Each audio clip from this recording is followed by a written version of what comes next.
দিনটা ছিল জামাই ষষ্ঠী। আর আজকে প্রত্যেকটা বাঙালি বাড়িতে তো জমিয়ে খাওয়া দাওয়া হবেই।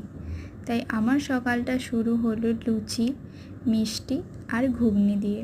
তারপর মা অনেকগুলো ফল কেটে দিয়েছিল, যেটা আমি একা খাইনি, বাড়ির সবাই মিলেই খেয়েছিলাম।